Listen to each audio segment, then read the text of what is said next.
வணக்கம், இது உங்கள் தினக்கதிர். எங்கள் சேனலுக்கு வரவேற்கிறோம். பாஜகவுடன் அதிமுக ரகசிய கூட்டணி வைத்திருப்பதாக முதல்வர் மு.க.ஸ்டாலின் குற்றம் சாட்டியுள்ளார். எதிர்க்கட்சித் தலைவர் எடப்பாடி கே. பழனிசாமியின் கருத்துக்கள் காவி கட்சியின் மோசடி குரல் போல இருப்பதாகவும் அவர் கூறியுள்ளார்.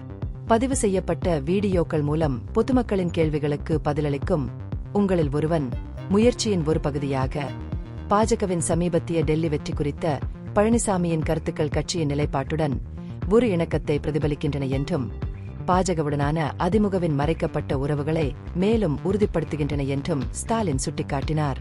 திமுக தலைமையிலான கூட்டணி இயக்கவியல் குறித்த கவலைகளை எழுப்பிய ஸ்டாலின், கூட்டணி பங்காளிகளின் கருத்துக்கள் உள்மோதலின் அறிகுறிகளாக இல்லாமல் ஆக்கப்பூர்வமான ஆலோசனையாக எடுத்துக் கொள்ளப்பட வேண்டும் என்று கூறினார்.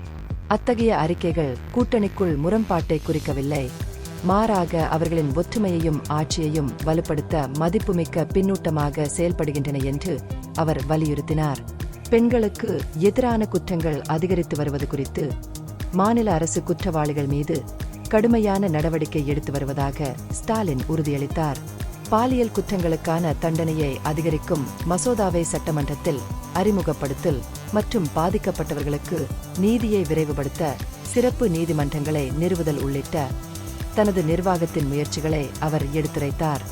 மணிப்பூரில் நிலவும் சூழ்நிலை குறித்து கருத்து தெரிவித்த ஸ்டாலின், நெருக்கடியை கையாளத் தவறியதற்காக மத்திய அரசை விமர்சித்தார். மாநிலம் 2 ஆண்டுகளாக கொந்தளிப்பில் உள்ளது, 220க்கும் மேற்பட்டோர் உயிரிழந்துள்ளனர் என்று குறிப்பிட்டார்.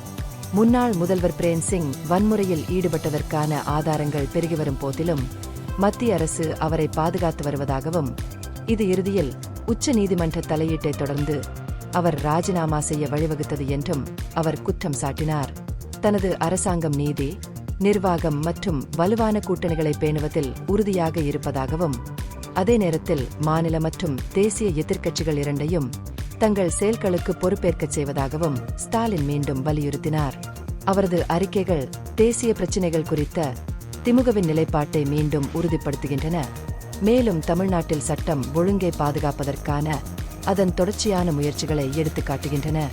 இந்த பகுப்பாய்வு நுண்ணறிவுள்ளதாக கண்டால் முக்கியமான அரசியல் முன்னேற்றங்கள் குறித்த கூடுதல் புதுப்பிப்புகளுக்கு லைக் செய்யவும், ஷேர் செய்யவும், சப்ஸ்கிரைப் செய்யும். இது உங்கள் தினக்கதிர். நன்றி.